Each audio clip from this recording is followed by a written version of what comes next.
لوگ خواہ دنگے فسادات کرواتے ہیں، ہندو مسلمانوں کے نام پر میرے نوجوانوں سے مخاطب ہو کر کہتا ہوں،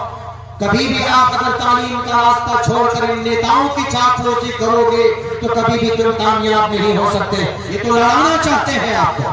یہ تو مندر کے نیچے 500 سال پہلے کون سا مندر توڑ کر مسجد تعمیر کی گئی، اور اس طرح کی باتیں آپ کو بتا دیتے ہیں، اور آپ ڈنڈا لے کر نکل جاتے ہو، پتھر لے کر نکل جاتے ہو، اور گولیاں معصوموں کے سینوں پر ٹھوک دی جاتی۔ کہاں کا انصاف، کہاں کی رعایت؟ اگر یہی بات ہے تو ایمانداری سے کام کی جائے۔ لائے پروف علماء بیٹھے ہیں، میں ان کی موجودگی میں بات کہہ رہا، اگر کوئی کسی مندر یا کسی گھر یا کسی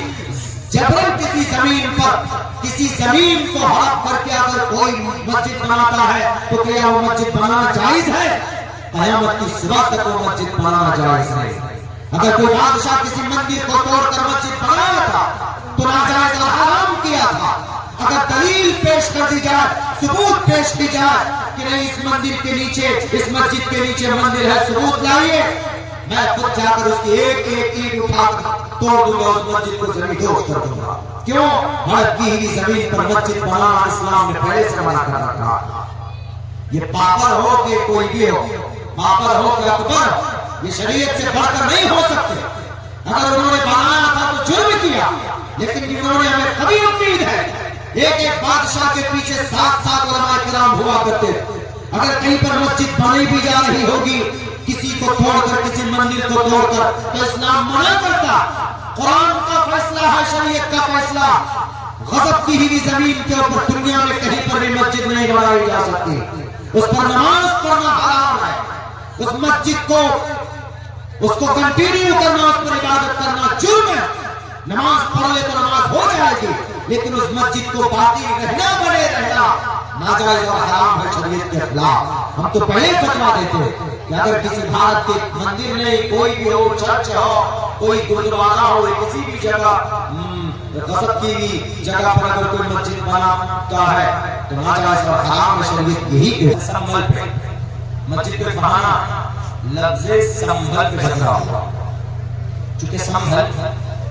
ہندو بھائیوں کے یہاں یہ عقیدہ ہے، پورے ہندوؤں کا، ٹوٹل بھارت کے ہندوؤں کا یہ عقیدہ ہے، صرف باہر سے سلام کا نہیں، بلکہ گاؤں میں کسی آدمی سے پوچھیں گے اگر اس کو ذرا برابر نالج ہے تو وہ کہے گا کہ یہ سنبھل تو ہماری پوتر استھل ہے۔ کیوں؟ کیونکہ انتم زمانے میں، آخری زمانے میں ایک اوتار آنے والا ہندو کافی کا کانسیپٹ ہے، کافی کل کی اوتار، جس کو کل کی یہ کل ہے، اسی یوگ میں کبھی بھی آ سکتا ہے، 5000 سال گزرا، 4 لاکھ سال سے زمانہ ہے یہ کل یوگ، اس میں کبھی بھی آ سکتا ہے۔ وہ جو آئے گا کل کی جو اوتار لیں گے وہ جگہ کو ہم سے وہ جگہ ہوتی سنبھل، اور پورے بھارت میں سنبھل ایک ہی جگہ ہے، مراد آباد میں۔ تو ہندو بھائی یہ سمجھتے ہیں کہ کل کی جب آئیں گے اوتار لیں گے تو سنبھل میں لیں گے، اور سنبھل مسلمانوں کے قبضے میں ہے، لیکن وہاں مسلم اکثریت ہے، اور وہاں کوئی مندر ہے جس مندر میں وہ اوتار لینے والے تھے، اس مندر کو 1529 کے اندر بابر نے توڑ کر کے مسجد بنا دی، وہ جامع مسجد سنبھل۔ اس عقیدے کی بنیاد پر وہ اس مندر کو ڈھونڈنے اور اس مسجد کو توڑنے کے در پہ ہے، جبکہ بھارت کے سمویدھان میں قانون بنا دیا گیا ہے 1991 پلیسز آف ورشپ ایکٹ، اس میں یہ لکھا ہے کہ 15 اگست 1947 میں جو مسجد تھی، 15 اگست کے بعد یعنی 15 اگست کے دن جو مسجد تھی وہ ہمیشہ مسجد رہے گی، جو مندر ہے وہ ہمیشہ مندر رہے گا، جو گرودوارا جو چرچ وہی رہے گا۔ 15 اگست 1947 کے دن، اس سے پہلے کیا تھا کوئی سروکار نہیں، یا اس کے بعد کیا بنا ہے اس پر چھان بھی نہیں ہو سکتی، لیکن اس دن جو کچھ تھا سوائے رام مندر اور بابری مسجد کے جھگڑے اس کو رد کیا گیا، اور اس کے اوپر کوئی بات نہیں آ رہی ہے، کوئی اگر سروے کرانے جائے گا تو انلیگل، لیکن پچھلے سال جو چیف جسٹس سے انہوں نے کہا کہ سروے کرانا اس ایکٹ کو وائلیشن نہیں کرتا، انہوں نے پرمیشن دی تھی، اسی پرمیشن کے بتاؤ یہ لوگ جا کر سروے کرا رہے، سروے اس کو توڑ نہیں سکتے، سروے کرا، چلو بھائی ٹھیک ہے آپ سروے کرا رہے ہیں، فلاں مسجد کی سروے کرو، ہم بھی کہیں گے کہ بھائی پتا یہاں مہاکالی مندر اجین میں جو وہاں اس کے نیچے ہماری مسجد دکھ رہے ہیں، کامکھیا دیوی کی جو مندر ہے اس کے نیچے بھی ہماری مسجد تھی، سروے کرا رہا تھا، لیکن ہم نہیں ایسا کرتے، کیوں؟ کوئی ضرورت نہیں اس میں سمجھنے کی، کیا